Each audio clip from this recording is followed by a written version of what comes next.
Hare Krishna, my friends. Welcome to Bhaktiville. This is Dasi Lane, and it's Friday night here in Second Life. With me are Bhaktiville and Candita, and welcome to all of you who may be listening us live streaming on Facebook. We've been reading a short, not so short, biography of Lord Caitanya in the Srimad Bhagavatam introduction the past couple of weeks, and we'll continue tonight. We're on page 43 of the PDF or page 21 of the book. Before we get started, let me offer my obeisances to Srila Prabhupada and assembled devotees. Nama Om Vishnu Padaya Krishna Prashtaya Bhutale Srimati Bhaktivedanta Swamin Iti Namane. I offer my respectful obeisances unto His Divine Grace A.C. Bhaktivedanta Swami Prabhupada, who is very dear to Lord Krishna, having taken shelter at his lotus feet. Vancha kalpa tarubhyascha kripa sindhubhyeva cha patitanam pavanebhyo vaishnavebhyo namo namaha. I also offer my respectful obeisances unto the Vaishnava devotees of the Lord. They are just like desire trees and can fulfill the desires of everyone, and they are full of compassion for the fallen, conditioned souls. So we're going to sing the verses that are up there on the board, and we will sing them once and then recite the English, and we'll go through all four of them. And you can sing along with me as you look at the verses on the board. Om Namo Bhagavate. But you can turn your mics off. Yeah. Because it's too much, sometimes it's not in sync and then it's confusing for the listeners. Thank you. Om Namo Bhagavate Vasudevaya. Om Namo Bhagavate Vasudevaya. Om Namo Bhagavate Vasudevaya. O my Lord, the all-pervading personality of Godhead, I offer my respectful obeisances unto. And then the next slide. Uh-oh. I say uh-oh because I'm here on my computer. Narayanam namaskritya naram chaiva narottamam devim sarasvatim vyasam tatto jayam udirayat.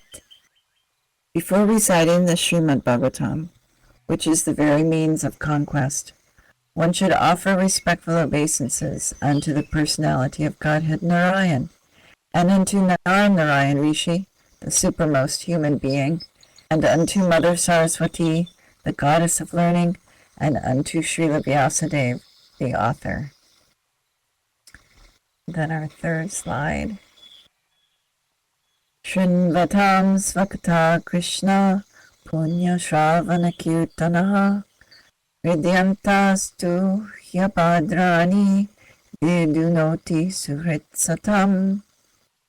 Shri Krishna, the personality of Godhead, who is the Paramatma, or Supersoul, in everyone's heart, and the benefactor of the truthful devotee, cleanses desire for material enjoyment from the heart of the devotee who has developed the urge to hear his messages, which are in themselves virtuous when properly heard and chanted.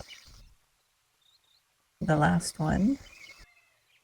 Nashta prayeshvabhadreshu nityam bhagavata sevaya bhagavati uttama shloke bhaktir bhavati naishtiki. The regular attendance in classes on the Bhagavatam, and by rendering of service to the pure devotee, all that is troublesome to the heart is almost completely destroyed, and loving service unto the personality of Godhead, who is praised with transcendental songs, is established as an irrevocable fact. Jai Bhagavatam ki jai. All right, so page 43 of the PDF or page 21 of the book. I'm going to read the paragraph just before we ended last week so that we have some continuity. So it's the last paragraph, the last full paragraph on the page. So Lord Caitanya has met Sarvabhauma Bhattacharya, and they're talking back and forth. So that's the context. So later it was disclosed that Bhattacharya also came from Navadvip area, and it was understood from him that Nilambara Chakravarti, the maternal grandfather of Lord Caitanya, happened to be a class fellow of the father of Sarvabhauma Bhattacharya.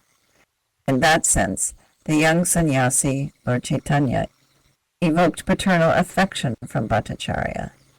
Bhattacharya was the professor of many sannyasis in the order of Shankaracharya Sampradaya, and he himself also belonged to that cult.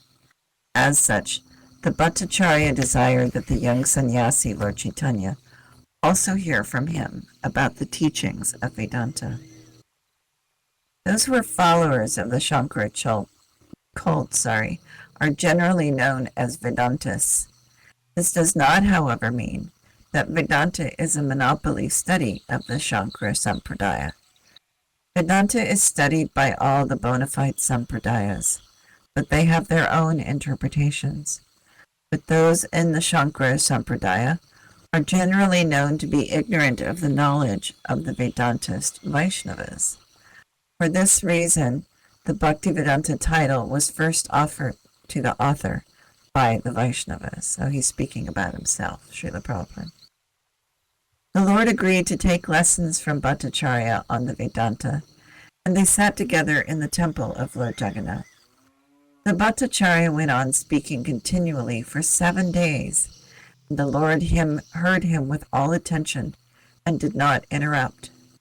The Lord's silence raised some doubts in Bhattacharya's heart, and he asked the Lord how it was that he did not ask anything or comment on his explanations of Vedanta.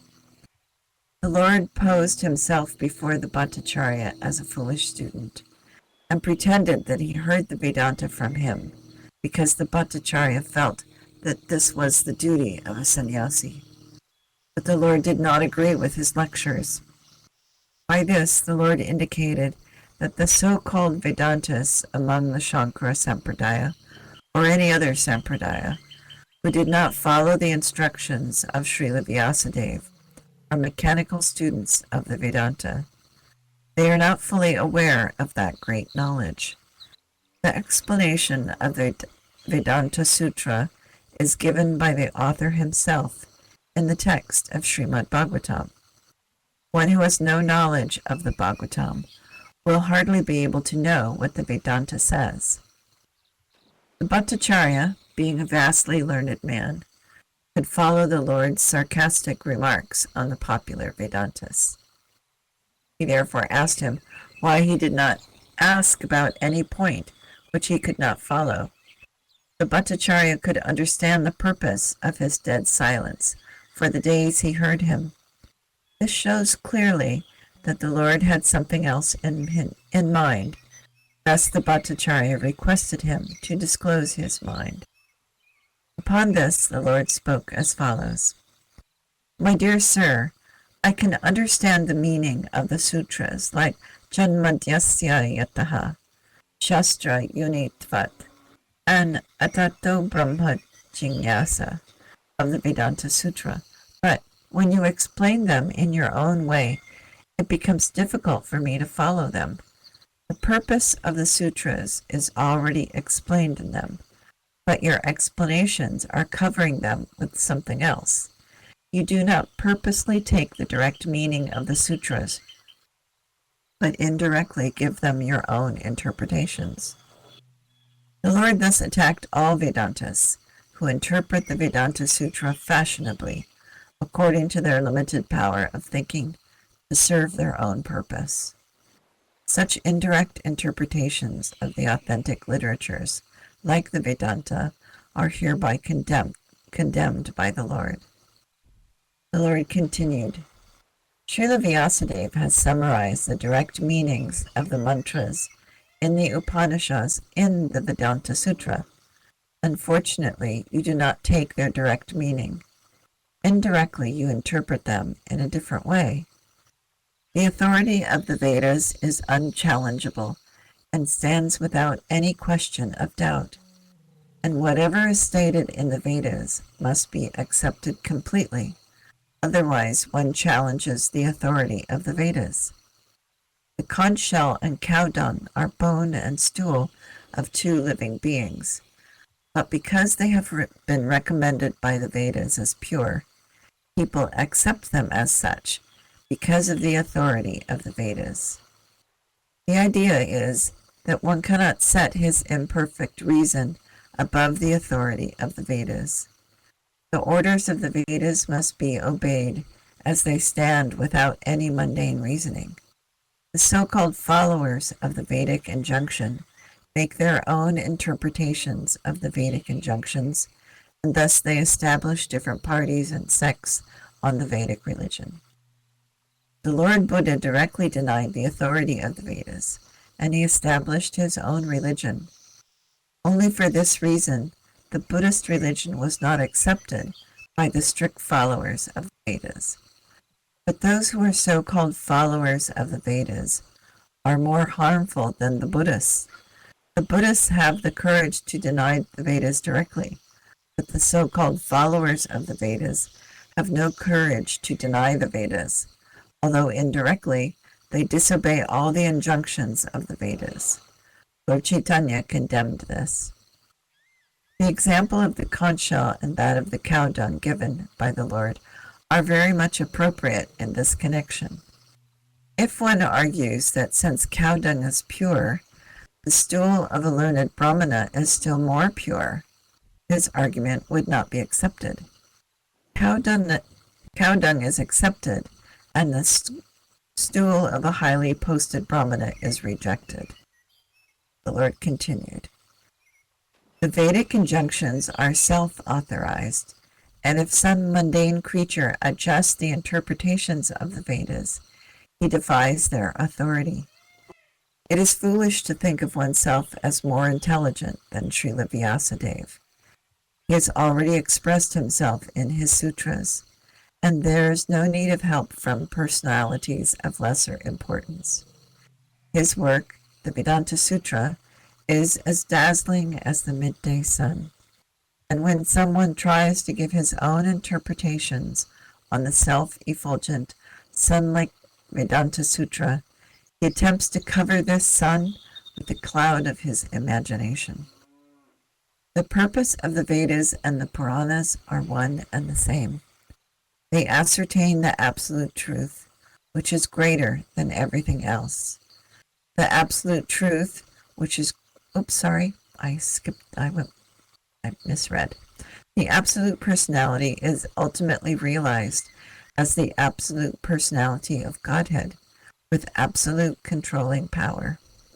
As such, the absolute personality of Godhead must be completely full of opulence, strength, fame, beauty, knowledge, and renunciation. Yet the transcendental personality of Godhead is astonishingly ascertained as impersonal. The impersonal description of the absolute truth in the Vedas is given to nullify the mundane conception of the absolute whole. Personal features of the Lord are completely different from all kinds of mundane features. The living entities are all individual persons. They are all parts and parcels of the Supreme Whole. If the parts and parcels are individual persons, the source of their emanation must not be impersonal. He is the Supreme Person amongst all the relative persons. The Vedas inform us that from him, Brahman, everything emanates, and on him everything rests, and after annihilation everything merges in him only. Therefore, he is the ultimate dative, causative, and accommodating cause of all causes, and all these causes cannot be attributed to an impersonal object. The Vedas inform us that he alone become many, and when he so desires, he glances over material nature. Before he glanced over material nature, there was no material cosmic creation. Therefore, his glance is not material. Material mind or senses were unborn when the Lord glanced over material nature. Thus, evidence in the Vedas proves that beyond a doubt, the Lord has transcendental eyes and a transcendental mind. They are not material. His impersonality, therefore, is a negation of his materiality, but not a denial of his transcendental personality. Brahman ultimately refers to the personality of Godhead. Impersonal Brahman realization is just the negative conception of the mundane creation. Paramatma is the localized aspect of Brahman within all kinds of material bodies. Ultimately, the Supreme Brahman realization is the realization of the personality of Godhead according to all evidence of the revealed scriptures. He is the ultimate source of Vishnu Tattvas. The Puranas are also supplementary to the Vedas. The Vedic mantras are too difficult for an ordinary man. Women, Shudras, and the so-called twice-born higher castes are unable to penetrate into the sense of the Vedas, and thus the Itihasa, or the Mahabharata, as well as the Puranas, are made easy to explain the truths of the Vedas. In his prayers before the boy Sri Krishna, Brahma said that there is no limit to the fortune of the residents of Brajabhumi, headed by Sri Nanda Maharaj and Yashoda Mai, because the eternal absolute truth has become their intimate relative. The Vedic mantra maintains that the absolute truth has no legs and no hands, and yet goes faster than all and accepts everything that is offered to him in devotion. The latter statements definitely suggest the personal features of the Lord, although his hands and legs are distinguished from mundane hands and legs or other senses. Brahman is therefore never impersonal, but when such mantras are indirectly interpreted, it is wrongly thought that the absolute truth is impersonal. The absolute truth, personality of Godhead, is full of all opulences, and therefore he has a transcendental form of full existence, knowledge, and bliss. How then can one establish that the absolute truth is impersonal? Brahman, being full of opulences, is understood to have manifold energies, and all these energies are classified under three headings, under the authority of the Vishnu Purana 6.7.60, which says that the transcendental energies of Lord Vishnu are primarily three. His spiritual energy, as well as the energy of the living entities, are classified as superior energy, whereas the material energy is an inferior one, which has sprouted out of ignorance. The energy of the living entities is technically called Kshetranya energy. This Kshetranya Shakti, although equal in quality with the Lord, becomes overpowered by material energy out of ignorance, and thus suffers all sorts of material miseries. In other words, the living entities are located in the marginal energy between the superior spiritual and inferior material energy, and in proportion to the living being's contact with either the material or spiritual energies, the living entity is situated in proportionately higher and lower levels of existence. The Lord is beyond the inferior and marginal energies, as above mentioned, and his spiritual energy is manifested in three different phases, as eternal existence, eternal bliss, and eternal knowledge. As far as eternal existence is concerned, it is conducted by the Santini potency. Similarly, bliss and knowledge are conducted by Hladini and the Samvit potencies, respectively. As the Supreme Energetic Lord, He is the supreme controller of the spiritual, marginal, and material energies. And all these different types of energies are connected with the Lord in eternal devotional service.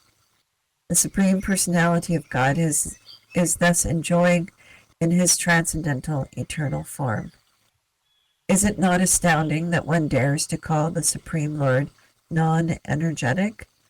The Lord is the controller of all energies, and the living entities are parts and parcels of one of the energies. Therefore, there is a gulf of difference between the Lord and the living entities. How then can one say that the Lord and the living entities are one and the same?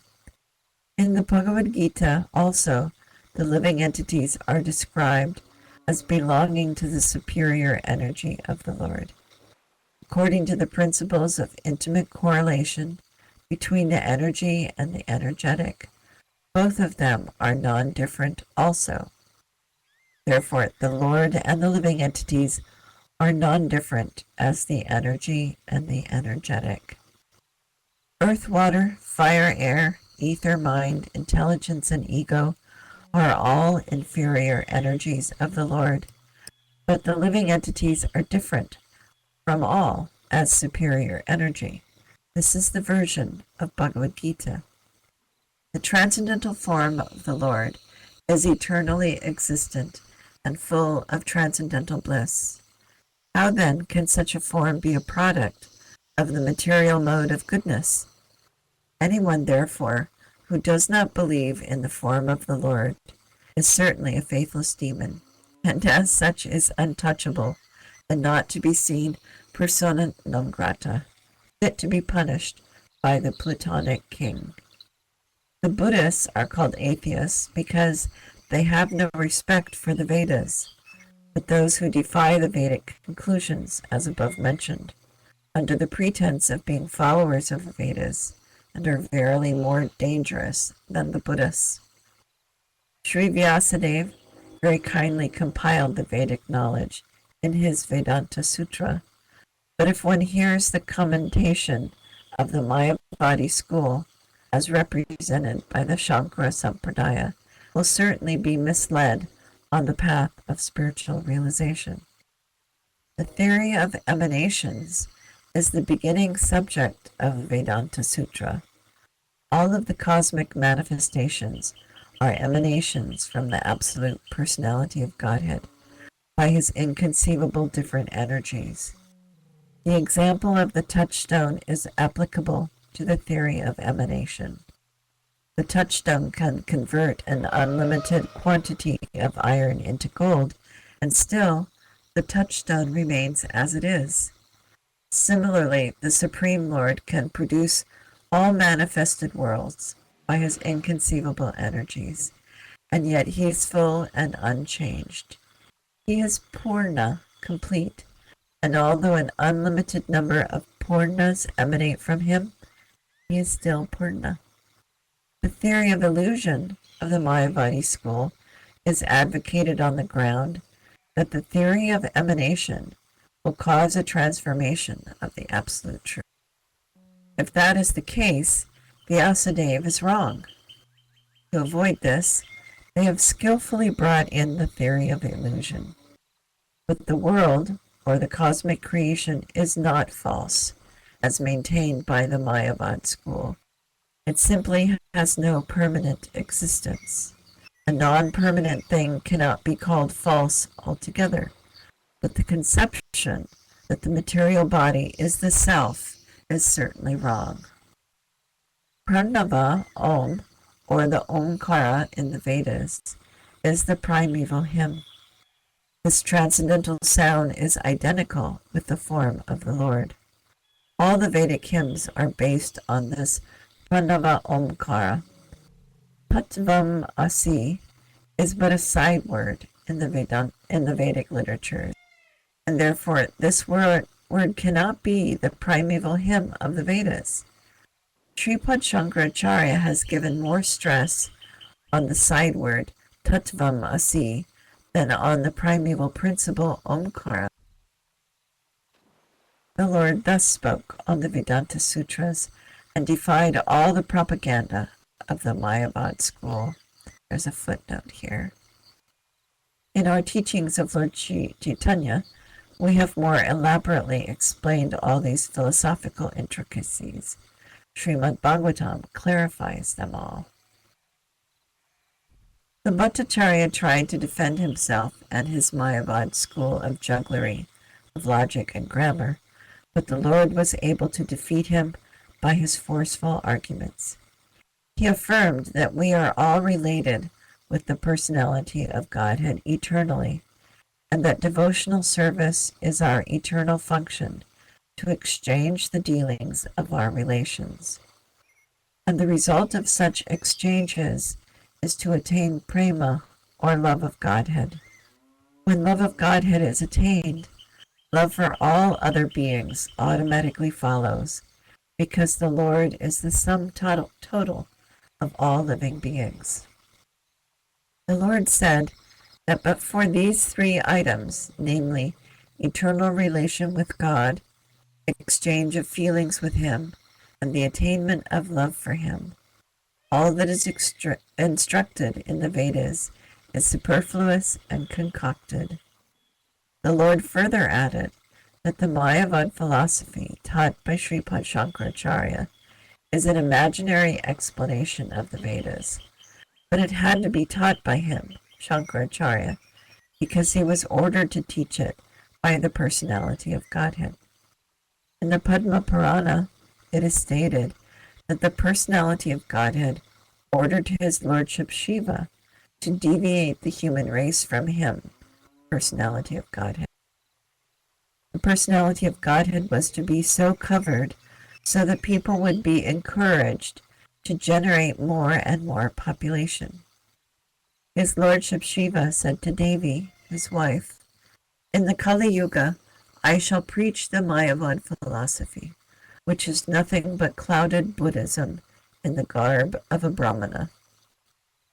After hearing all these speeches of Lord Sri Chaitanya Mahaprabhu, the Bhattacharya was struck with wonder and awe and regarded him in dead silence. The Lord then encouraged him with assurance that there was no cause to wonder. I say that devotional service unto the personality of Godhead is the highest goal of human life. He then quoted a shloka from the Bhagavatam and assured him that even the liberated souls who are absorbed in the spirit and spiritual realization also take to the devotional service of the Lord Hari, because the personality of Godhead has such transcendental qualities that he attracts the heart of the liberated soul too. Then the Bhattacharya desired to listen to the explanation of the Atmarama shloka from the Bhagavatam 1:7-10. And I'll just read you the English translation of that verse. All different varieties of Atmaramas, those who take pleasure in the Atma, or spirit self, especially those established on the path of self-realization, though freed from all kinds of material bondage, desire to render unalloyed devotional service unto the personality of Godhead. This means that the Lord possesses transcendental qualities and therefore can attract everyone, including liberated souls. So that's the verse. The Lord first of all asked, and I wanted to say the Prabhupada's purport to this verse is phenomenal. You should read it. It's just the best. Anyway, the Lord first of all asked Bhattacharya to explain it, and after that, he would explain it. The Bhattacharya then scholarly explained the shloka with special reference to logic. He explained the shloka in 9 different ways, chiefly based on logic, because he was the most renowned scholar of logic of the time. The Lord, after hearing the Bhattacharya, thanked him for the scholarly presentation of the shloka, and then, at the request of the Bhattacharya, the Lord explained the shloka in 64 different ways, without touching the 9 explanations given by the Bhattacharya. Thus, after hearing the explanation of the Atmarama Shloka from the Lord, the Bhattacharya was convinced that such a scholarly presentation is impossible for an earthly creature. And there's a footnote here. The complete text of the explanations given by the Lord will form a booklet itself, and therefore we have presented it in a chapter in our teachings of Lord Caitanya.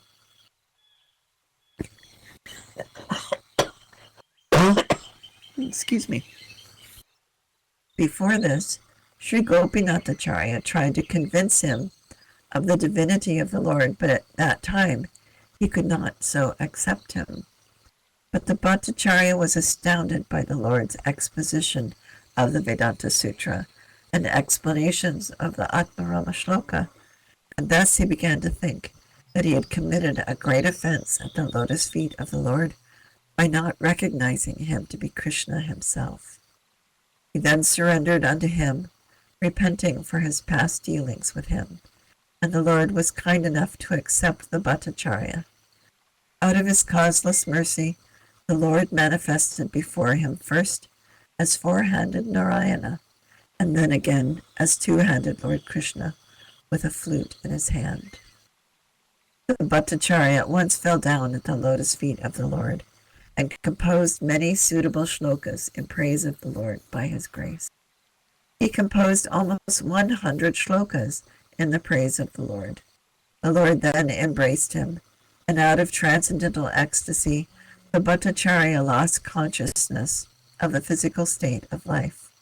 Tears, trembling, throbbing of the heart, perspiration, emotional waves, dancing, singing, crying, and all the 8 symptoms of trance were manifested in the body of the Bhattacharya.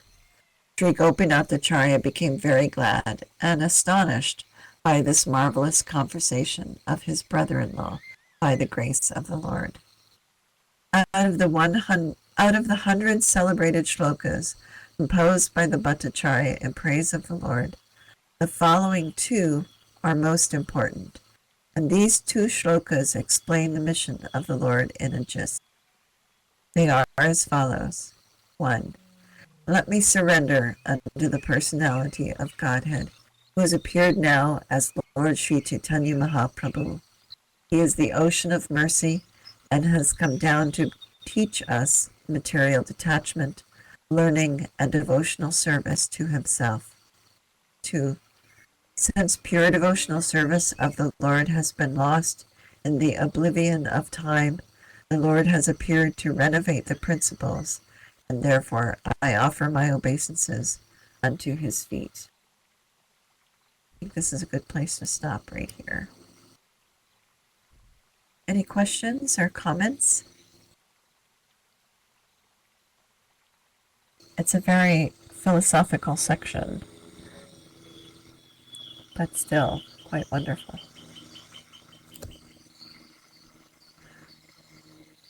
Bhaktiville says he likes it.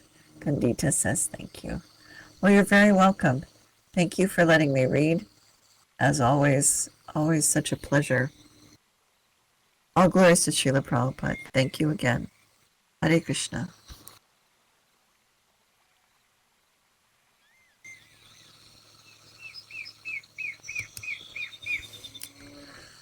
And there you have it.